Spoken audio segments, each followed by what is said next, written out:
move on to the next section. That, as you can see, and thanks Lydia for sharing the slides, that was incredible. And then earlier in the chat, I shared a link to the actual guidelines.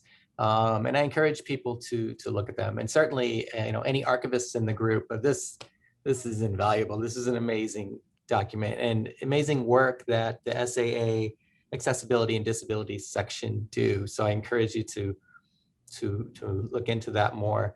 And that piece was really instrumental in getting us to even think about doing this grant project. And what I love about those guidelines, on the one hand, they're very practical. A lot of the stuff that Lydia showed, we can implement. We could try to implement. We should implement. But what's great, in what Michelle and Sara and Lydia were talking about was that it includes core values, disability etiquette. It's really great that part is included as well, to create a culture of inclusion at our institutions. So it's really wonderful. That fits into what we're going to talk about next, which we're calling the human experience.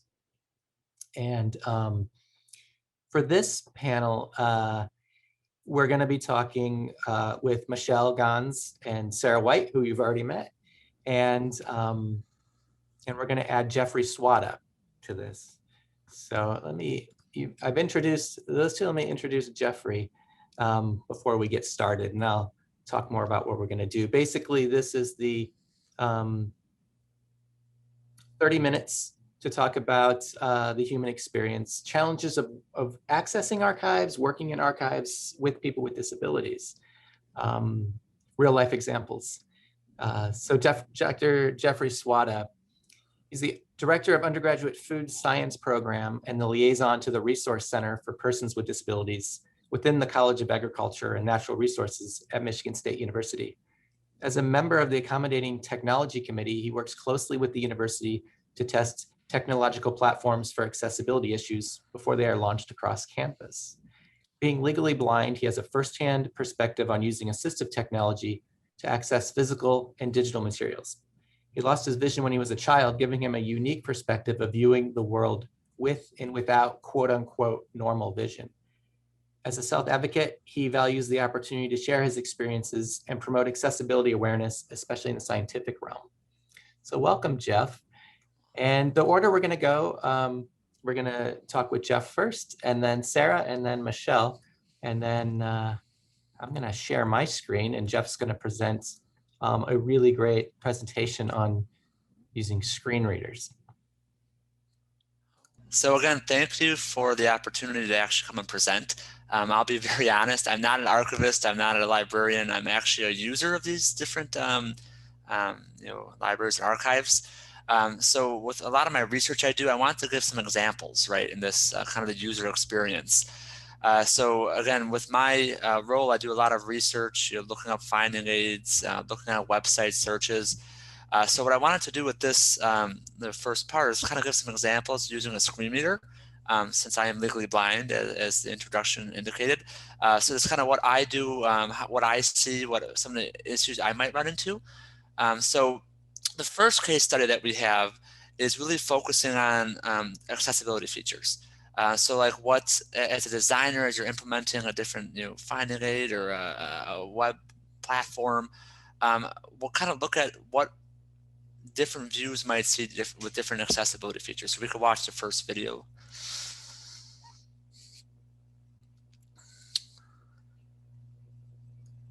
So this is a standard view of a Gmail account, somebody who's not using an accessibility feature.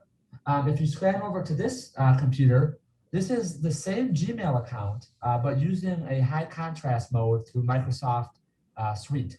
So again, you can see some of the features are kind of more faded out, a little bit harder to see in some cases. And then if I turn on Zoom text here, this is what somebody sees when they're magnified, a very small portion of the screen. So again, depending on what accessibility features you have, just something to think about when you're designing a platform or a website, how people are seeing what you're designing. And I want to show this example just because, again, as if you're designing something, you might not know what the users are seeing, and what I see or what somebody else might see, depending on their computer, their setup, could be completely different. And I don't know how many times I've heard designers, not in a negative way, but say like, well, I could see the button, it's right in the middle of the screen, but with like a high contrast, it might just not be there and be really hard to see, right? Do you want to replay that first one? Let's replay the first video. Yeah, sure. That way it make more sense for us. Yep, go ahead. Yep.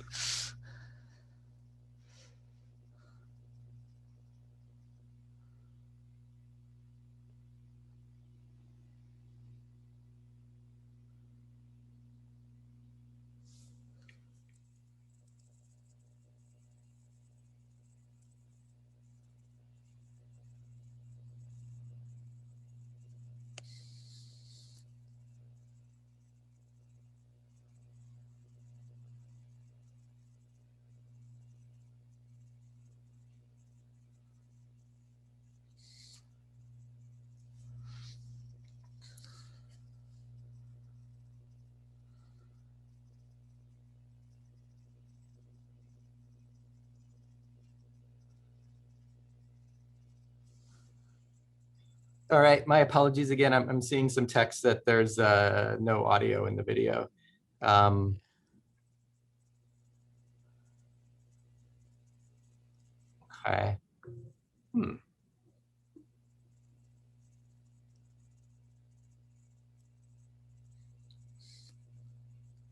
And did you try to share through PowerPoint just by chance, Bob? Like are you sharing your screen or by PowerPoint?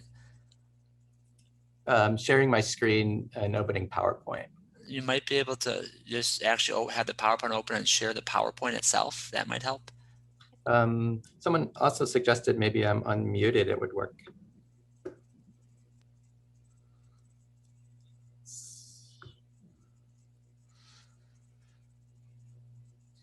Let's try a test. So this is a standard view of a. Just running a test. Okay. So I'll stay unmuted. It sounds like the audio is working. Let's try this one more time. Third time's the charm. Sorry, Jeff. Awesome. Sorry, everybody. No problem. Okay. So this is a standard view of a Gmail account. Somebody who's not using an accessibility feature. If you scan over to this computer, this is the same Gmail account, but using a high contrast mode through Microsoft Suite.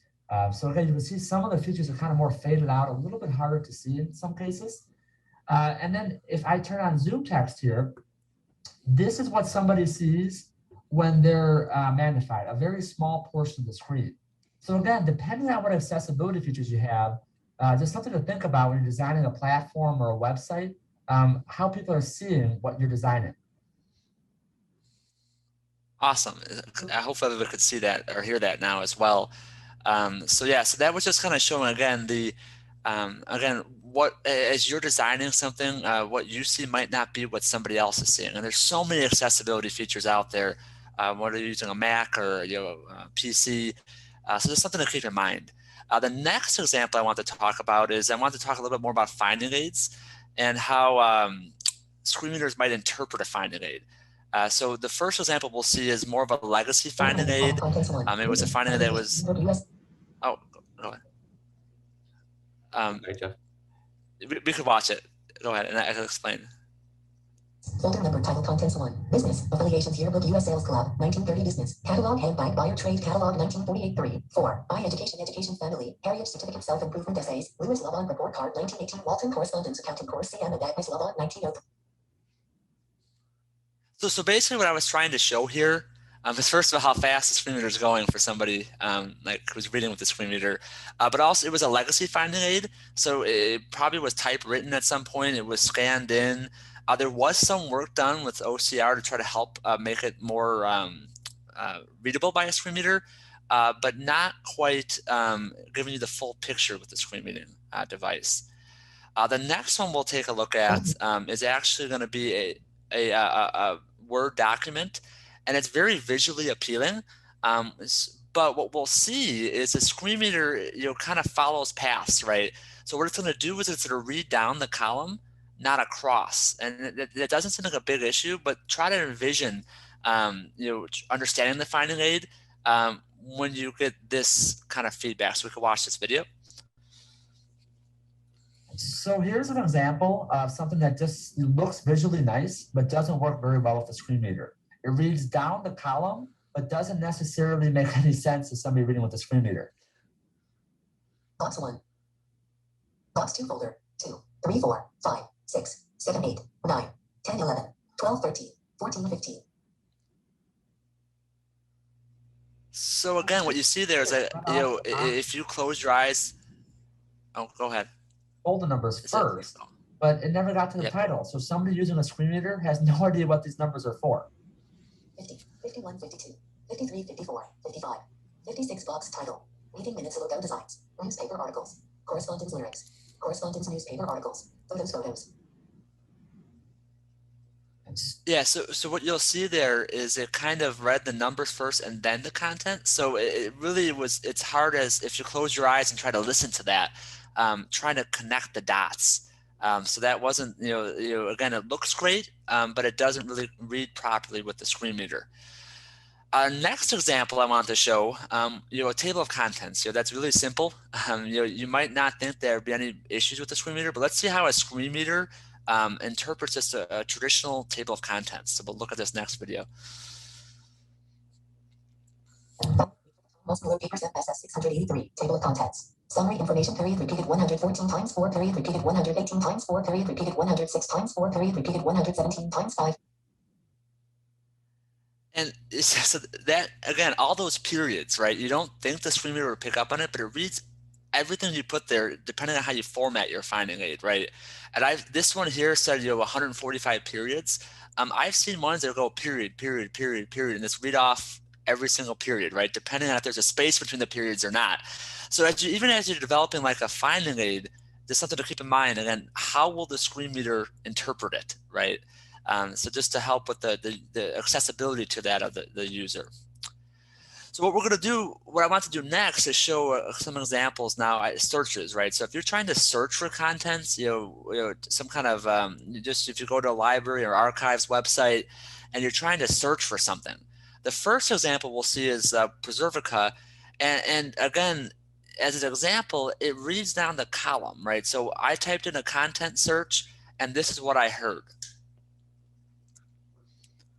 So we did a search here on this website. What you'll notice is with a screen reader, we have no clue what we searched for, what our results were. It's just reading down the side first. Digital collections, home, collection items, use policies, AHC main, contact, browse archive, music archive, symbol plus filter, 19 total results, incomplete archive, button group show selection is list, table, tile active view, symbol, symbol, refine your selection, date range, 1960s, 4, 1970s, 2, 1890s, 1, 1900s, 1, show 5 more, format, black and white photographs, 13, color photographs, 2, format, black and white photographs, 13, color photographs, 2, collection, AF, 11, AF biography, 4, subject, actors, 4, guitars, 4, music, 4, theaters, 4. So again, you know, that really read down the column, which that's good information to know, but it was really hard for me to navigate to find out what the actual content was that I tried to search for, right? The next example was from Archive Space, and it's to be a little bit more of a better example. It does a really good job with all text, you know, with the logo for Archive Space, gives a little bit of orientation to the content, but then it actually tells me what the content is. So we can look at this video. This is going to show how a screen reader navigates search results for Archive Space. Archive Space public interface, Archive Space logo, repositories, collections, digital materials, unprocessed material, subjects, names, record groups, search the archives, new search, refine search, search all record types where, keywords, music, show results, 110 of 29, main content, 1, 2, 3, sort, Kathleen Hanna papers, collection, box, 4, identifier, MSS 271, abstract Kathleen Hanna was an early instigator of the riot GR. So that was a really great example, right? So it allowed me to search and get content and orient me, but it didn't give me a lot of extraneous information that really just kind of confused you as you're trying to read through it. So that was a really good example of you know, a screen reader working well with a web interface. Now, the last example I wanted to show was more about a digital object, right? So a lot of times, you know, we talk about finding aids or websites, but I just searched for a random digital object, right? And let's see what it actually came up with in this next video. I'm trying to look at a digital object, but what I'm finding with my screen reader, since I can't see the screen, there's really no image description, and it doesn't really give me the full depth of what this image is trying to show, a visually sighted person. It just skips around with random content and doesn't really tell me a lot about the actual image I'm searching for. Austin History Center Digital Collections. Home. Collection items. Use policies. AHC name. Contact. Browse archive. Archive symbol. PICA 23200. Object type. Asset in folder. Zoomer Hillside Theater. Browse archive. Period. Zoomer Hillside Theater. PICA 23200. Sample download. Download button group. Show metadata. Active view. Active view. Active view. PICA 23200. Item description. Identifier. Unknown. Title. The Music Man 1969. Description. Date created. 1969. Date created range. 1960s. Collection. AF. Collection. 04003. Collection. Zoomer Hillside Theater. Subject. Theaters. Subject. Theatrical productions. Subject. Subject. Actors. Subject. Actresses. Subject. Parks. Subject. Arts and Crafts Theater. Subject. Publisher. Item type. Image. Format. Required citation. Rights. Show more. Zoom in. Zoom in. Zoom out. Zoom out. Go home. Go home. Toggle full page. Toggle full page. Rotate left. Rotate right. Rotate right. Home. Policies. Contact. Powered by Reservica. Copyright. Copyright 2020. So yeah, so again, it gave me a lot of kind of background information, right? But without being actually able to see the object, I had no idea what the object actually was, right? So it kind of emphasizes the importance, right? What is the screen reader actually reading? There should be some kind of description of the item or something to really make it a little bit more meaningful to the person who's trying to search. So the whole point of kind of this first section for me was just to kind of highlight, right, accessibility is really challenging. It's something that is kind of, you have to kind of keep working at. What works for me might not work for somebody else. So the more functionality you could build into your systems to be kind of flexible, it's a lot better, right? Sometimes you'll see with finding aids, they'll have them both in Word versions, PDF versions, and even HTML, right? So the more flexibility you could build into it, the better it will work, right? Because again, what didn't work for me in these demos might work for somebody else using a completely different screen reader. So it's really, again, just something to think about as you're designing these different platforms. So that's my section. I think next we'll have, is it Sara? Yeah. And just kind of thinking about that for a second, that is, Yep. It's really fascinating to watch that. And as someone, who works in archives, and we all are familiar with finding aids and image descriptions, but it really brings home the point about different platforms and different applications that may have these, and just how challenging it can be for screen readers. That was really interesting, Jeff. Yes. We think about the researcher experience, and then tying this into what Sarah's going to talk about, we need to also remember, as a person using archives, are archivists. So Sarah's going to talk a bit about the professional perspective, in particular with invisible disabilities. So Sara. Thank you again. Most of my archives experience has involved advocacy work. And that advocacy work has started when I was in graduate school and worked on the joint working group for accessibilities. And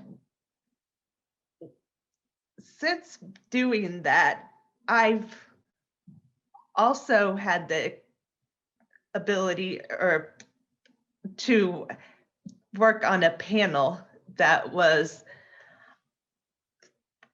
working with the Society of American Archivists on reimaging the archives and how the invisible disabilities worked for individuals, or how it went. And after being on that panel and giving a presentation on both temporary and invisible disabilities, I had people come to me and share how their invisible disabilities went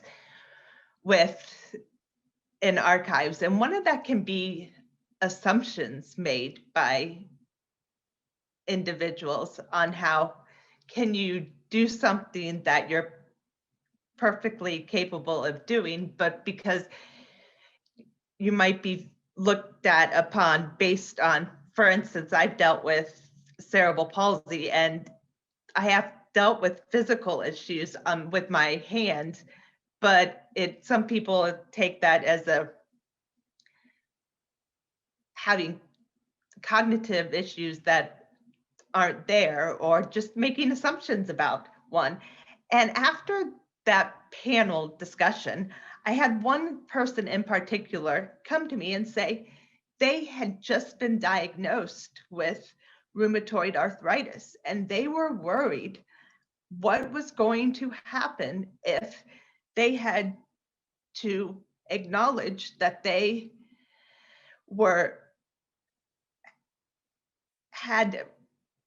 had to admit that they had rheumatoid arthritis. Were they going to be discriminated against? And how was that going to affect them in their profession?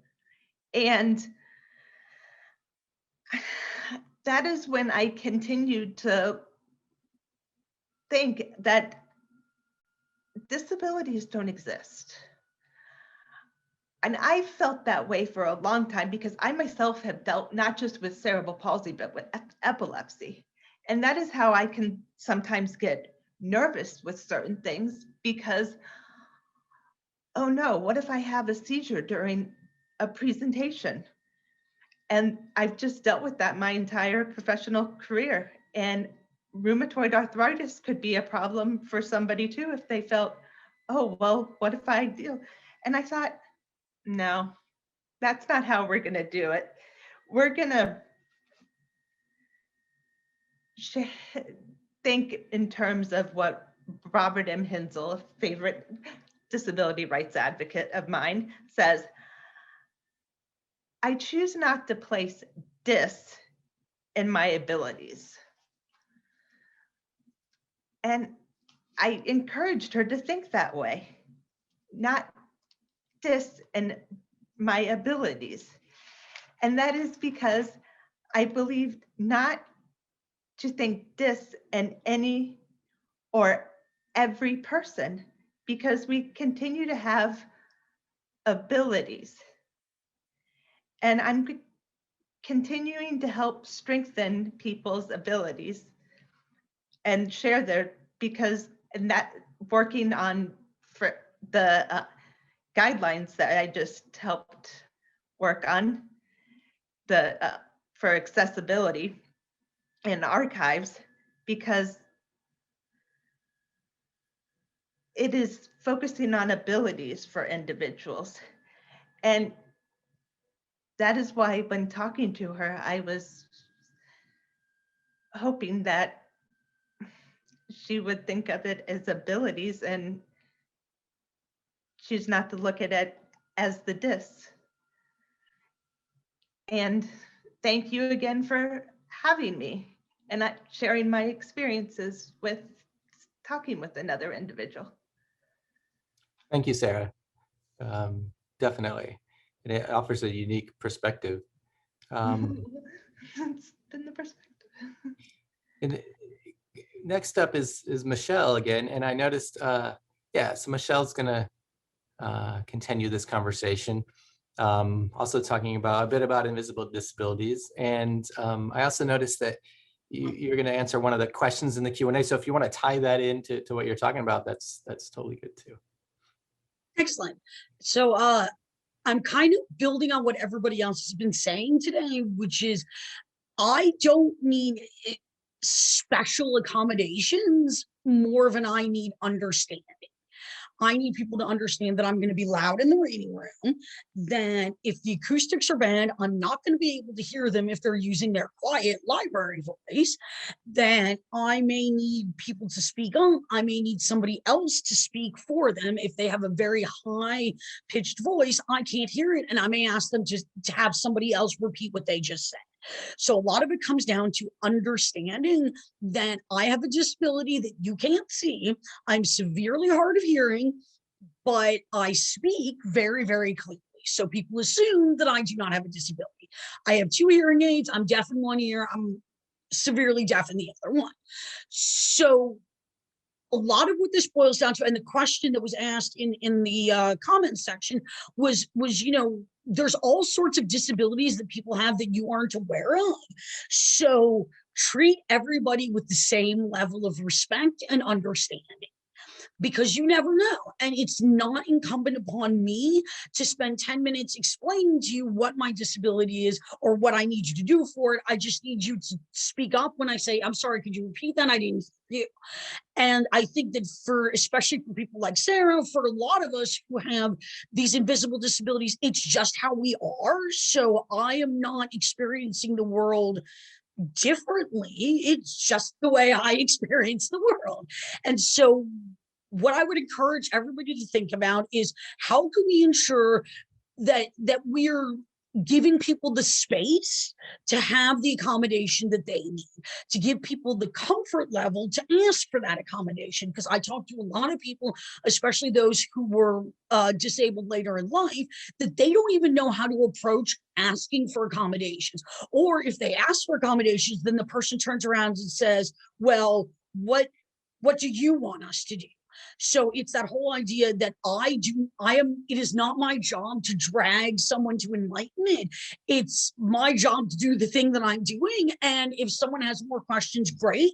I'm personally willing to answer them, but other people are not. And so, learn on your own time, recognize that we all have these different things that we need to do. And if you think about it, disability for a lot of people goes unnoticed. I wear glasses. Without my glasses, I can't see more than about 1.5 inches in front of my face. But vision impairment that involves wearing glasses is seen as very standard and normal. Everybody has no problem with it because everybody knows somebody that wears glasses.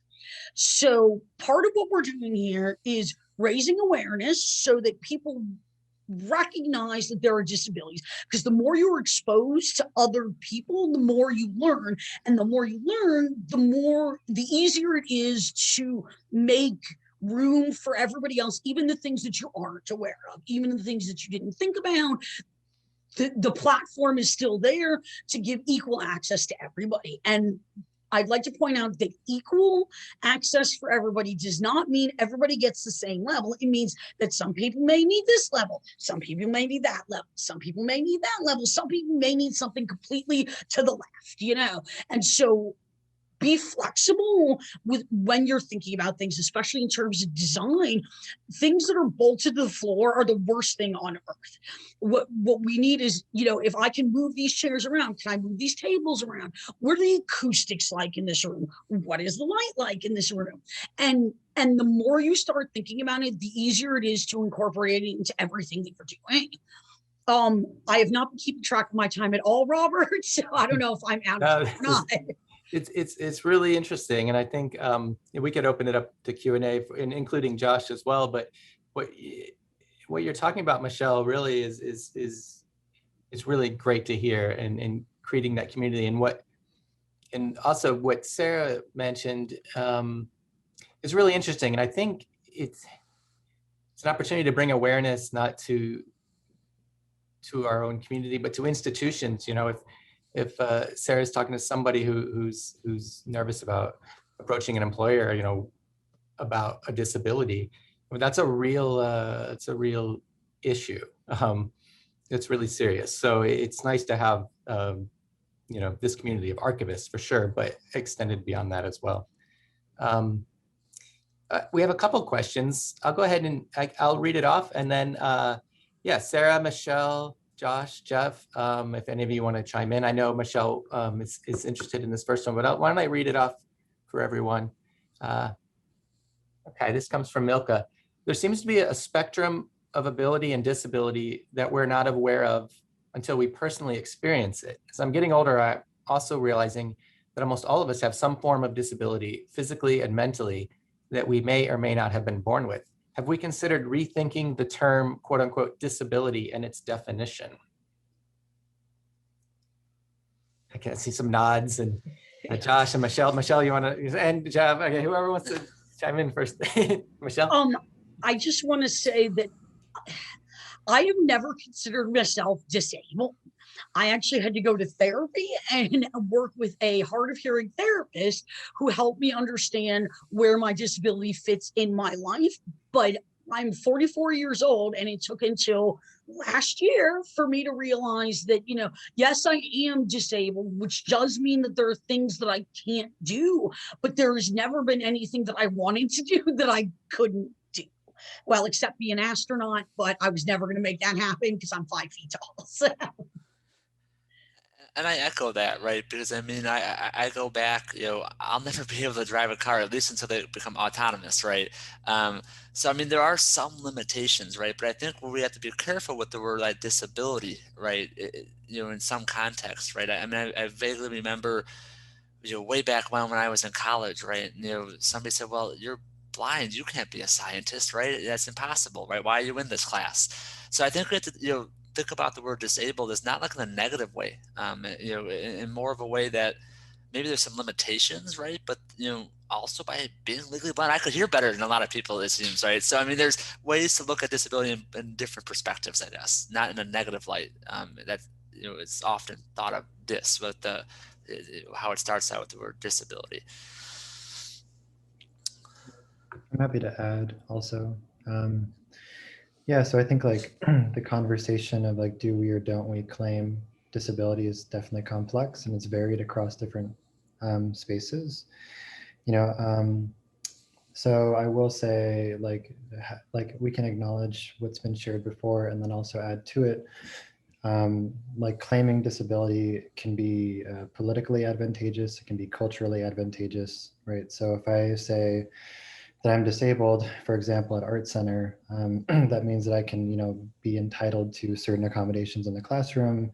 You know, if I claim disability outside in the workplace, I'm entitled to certain accommodations, and therefore, you know, I can kind of be, you know, participate in equal ways. So there's like a political significance of that.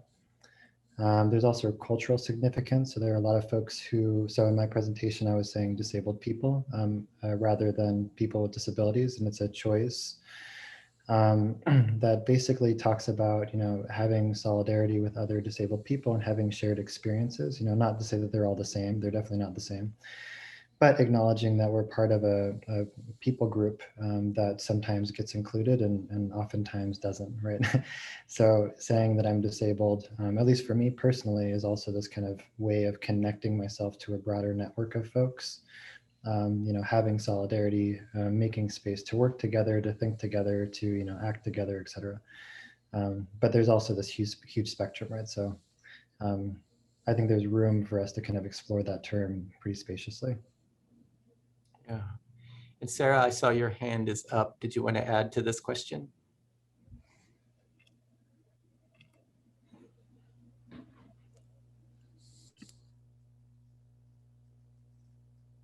Sara, you're on mute. Sorry. Oh, sorry about that. I think recognizing that disability is an accessibility standard, and it focusing on how to emphasize and make available your abilities. It's not so much a how to view somebody, but how to help an individual as needed to accomplish their abilities.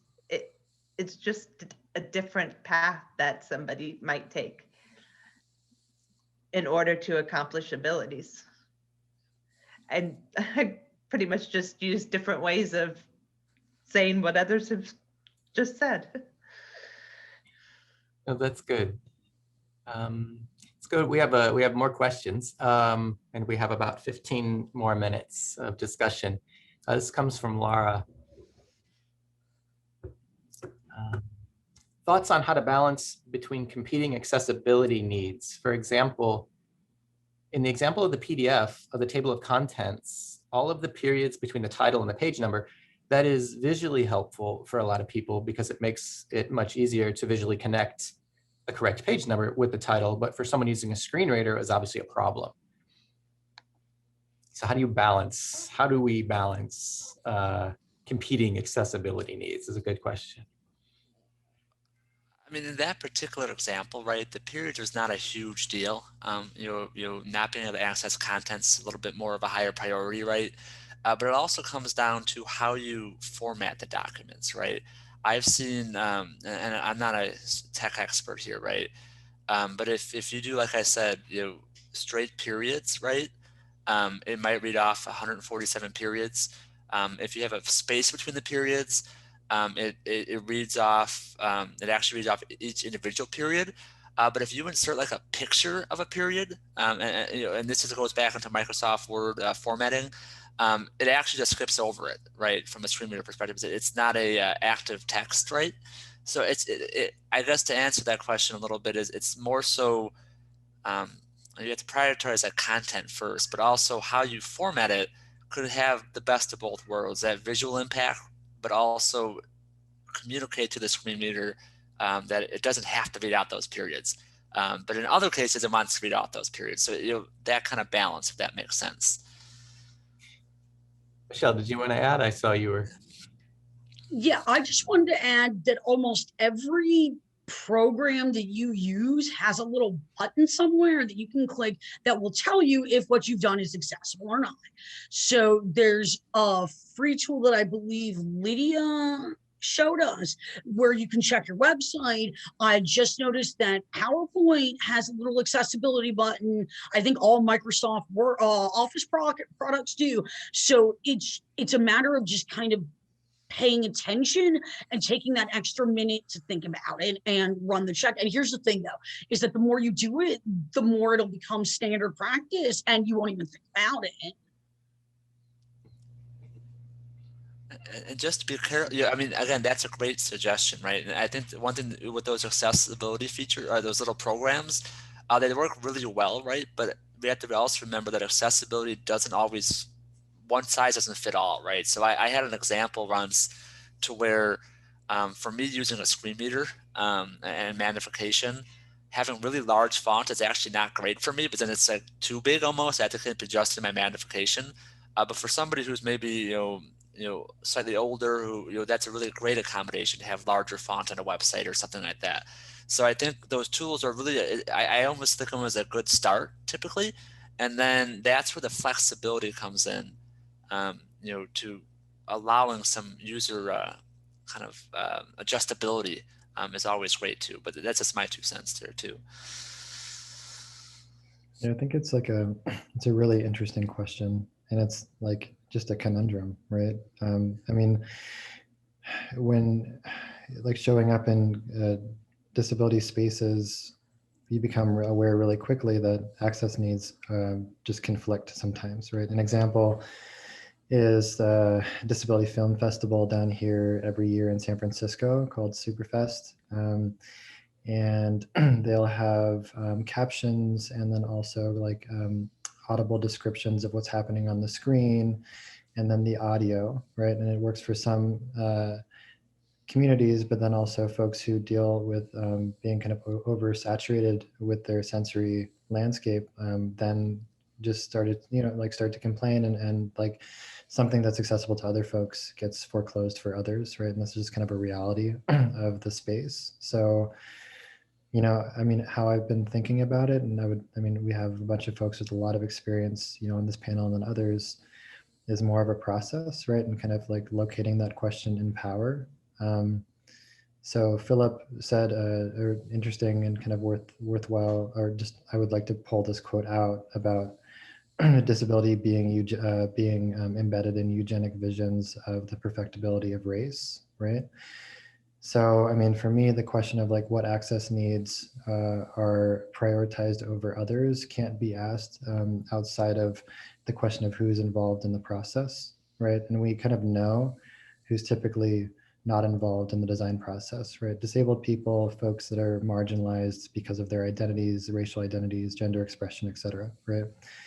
So, I'm thinking typically how I try to go at that type of a question is to, open up the design process to folks who typically don't get included.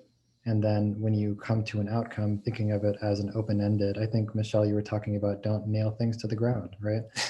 I would say like the same thing for digital spaces, like don't nail it down to the ground, keep it open, continue to have that flexible participatory process, moving in and out of the design. So you can flex, right? But I think it really just comes, at least for me, down to like who's involved, right? And how are you prioritizing folks who typically aren't prioritized? So it's a complex question. That's great. And that's a great tie-in with what we'll hear in the next session as well, too, with participatory design. We have several more questions here. I'll go through Renee. I first wanted to share gratitude for the symposium. I have a disability and I'm thankful that your team is increasing awareness of accessibility and barriers to it in your schools, archives, and communities. The amount of work must be overwhelming at times, and I wanted to voice some encouragement to let you know that your work is making a positive impact. Thank you. One question about prioritization. As we identify actions to remove accessibility barriers, how do you advise prioritizing those actions? Impact to user base, level of effort, financing required, et cetera, and especially when time and funding is limited. Michelle? I would recommend that you look at your user groups. And I know that the ideal is that we can do everything for everybody, but the reality is there's only so much money that, can be allocated to something. So the first thing I would look at is your core group of users. What are their needs? So and we need to think about this beyond acknowledged disability, because there are a lot of people who can take advantage of disability accessibility products that do not consider themselves disabled. My biggest example of that is the screen readers and the magnification. Older people always want to see it bigger. My dad always uses the voice options because it's easier for him, but he's not disabled. So take into consideration, are there things that you can do? Because a lot of the things you can do are very low cost or no cost that just make things available for people. And again, you want to create an environment where people feel comfortable asking for assistance. Because I've been in some places where I'm like, you know what, if I ask somebody about this, it's just going to create a huge mess. I will just suffer through without the accommodation that I need. But in an environment where I feel comfortable saying, hey, do you mind if I can talk to somebody else whose register is a little bit lower so I can hear them, and I feel comfortable asking that, then other people see it and they feel comfortable asking as well. So it's sort of a cumulative effect of openness and accessibility. That's true. And I think creating in our institutions, in our lives, the culture of accessibility, inclusion goes a long way for when we do want to implement something in our space or in our digital archives, with the hope that there would be at that point more understanding with implementing these things, knowing that it's going to take time and money, as it always does. But if that awareness is there and set up and understood, I think that helps as well. Does anybody want to add anything to that before we go on to the next question? Okay, this is from Mary. I'm having challenges proving disability to be considered under special hiring considerations. It's stressful. My doctor's letter is not sufficient, apparently. Any advice? This is a really great question.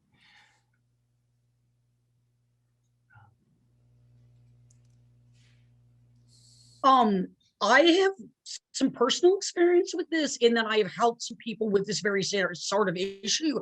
And I talked to a lawyer who told me that legally people are not allowed to do that.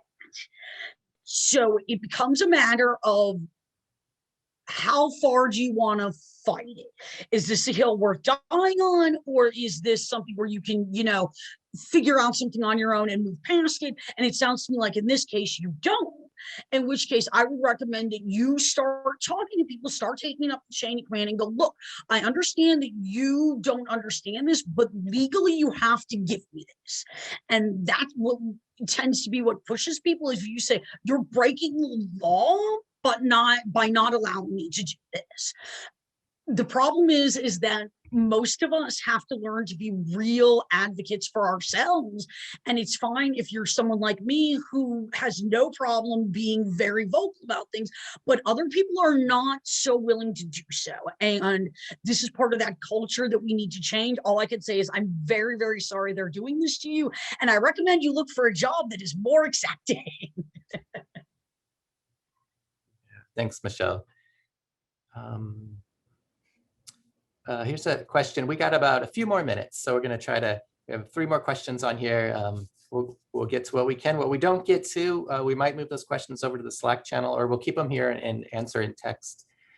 This is for Jeffrey about screen readers. In your time with screen readers, what advice do you have for transcripts for museums who cannot afford technology and has to DIY the documents in a Word file, not a software?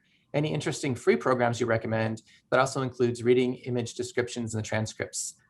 Yeah, this is a really complicated question, right? So I guess I'll take this in a couple different ways, right? So typically, and this is with most screen readers, not all, but most, right? If you can get it out of a PDF format to more of a Word format, right? That's the step in the right direction, right? Because even with that example I showed where I read down the columns, even though it wasn't convenient, I could still kind of connect the dots if I really had to, right? But within Word, for instance, once you get it into Word, and I think Michelle might know more about this too, or I did another presentation with Lydia actually on this, but it's pretty easy to make it accessible, in terms of how the screen reader reads up on it, right? So my big push is always to get it from a lot of the older PDFs have been scans, and those are just terrible, like optical scan. If you can get into more of a have the kind of a text format, that's the best step in the right direction, I guess, if that answers the question. From there, it's not that challenging to make it accessible, and even if it's not 100% accessible, it's at least better than the scan, which is not accessible at all, if that makes sense. So it's I don't know if that answers the question completely.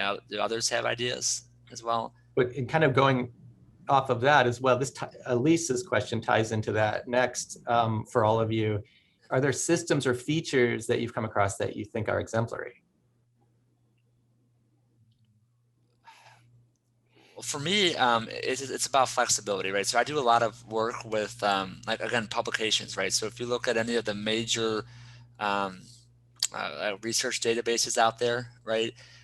What a really good example they have is, like, let's just say for an abstract or for a document, they'll give you an option of either a Word format, PDF format, or a kind of an HTML format. And that tends to really, really help a lot, that flexibility, right? Because again, I keep saying, for me with a screen reader or even HTML, that's really great with a screen reader, right? But some people like that PDF, kind of, scrolling through the PDF, having the 2-column format, right? So that's even like Archive Space does a good job with that, to where you can kind of transform the finding aid to however you want to view it. So that's, again, the flexibility. That's something that I've seen a lot with the databases. Do others have examples? It's a good question. I mean, I'll probably work around it again, and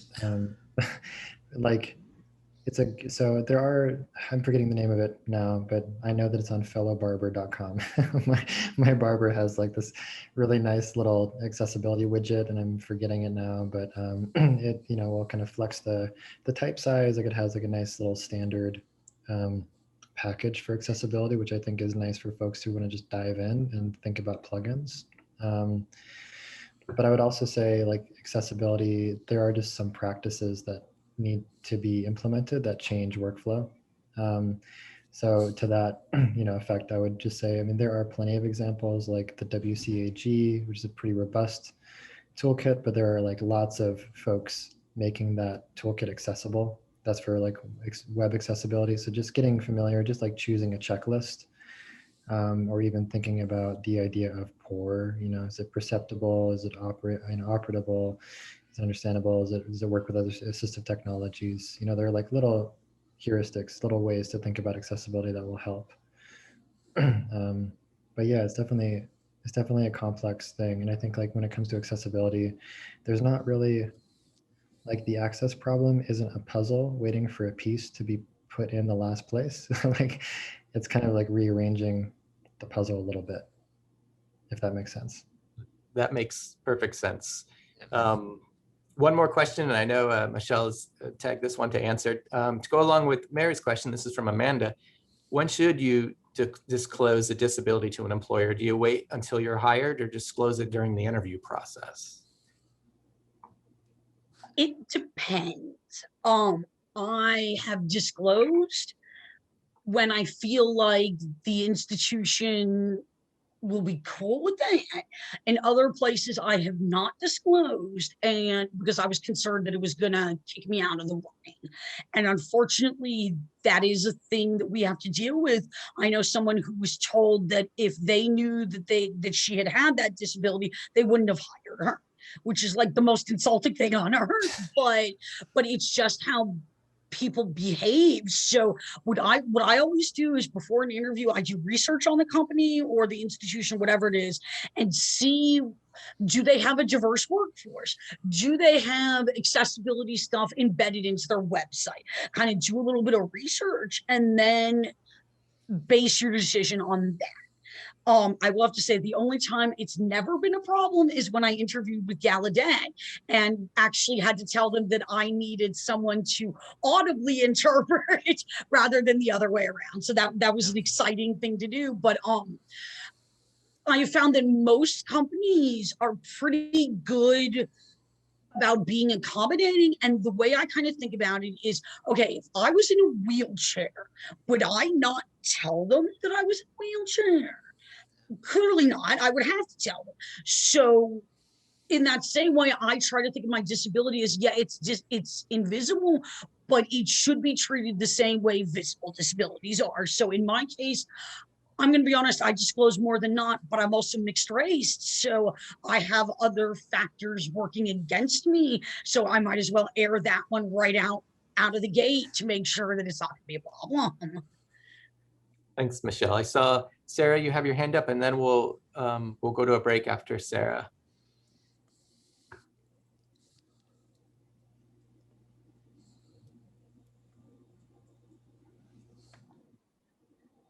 Thank you again, Bob. I would second what Michelle just said. I myself have had experiences where I was told I would have been hired had I not had a disability, but I also have a physical disability or a visible disability and a invisible disability. And I think a lot of what we have to do, to second Michelle, is do research on a company when we do our interviewing and speak up for ourselves as hard as it can be. I wouldn't do it during the interview, but as you move forward, because we can't ultimately hide who we are, even if it is an invisible disability. For instance, I have an invisible disability, epilepsy.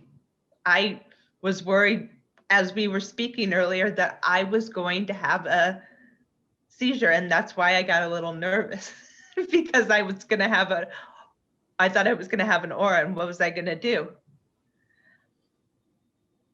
Move forward, because it's a perception to diss someone because I have an abilities, and that is how I choose to see it, and that is how I'm grateful to be here and help others see it for that, whether that be visual, mental, audio, physical. We're all here because we have abilities, and we want to help others show their abilities, because we're not dissing them by a perception. Thanks, Sara. Thank you, Sara. Thank you, Michelle, Jeffrey, Josh. That was really great. A lot to lot to think about and digest and keep the conversation going. Apologies for any Q&As we didn't get to. We can try to answer them in the Q&A. And I think we'll take a break. We're a little over time, but Maggie, we still aiming to get back at 3:15? Sure, let's all come back around 3:15 and we'll probably kick off about 3:20, give us all time to get back online together. So, Great. Thank you, everybody. And I have to say, I'm looking at the messages coming in. People are deeply impressed by the expertise and the experience of all of our panelists. So I just want to reflect back incredible gratitude, but also the number of paradigms as a designer and educator that are shifting and being informed today. I agree. There was in the chat, should people log off or not? I would stay on. I'm going to put a counter up, I think, and so you can stay logged in.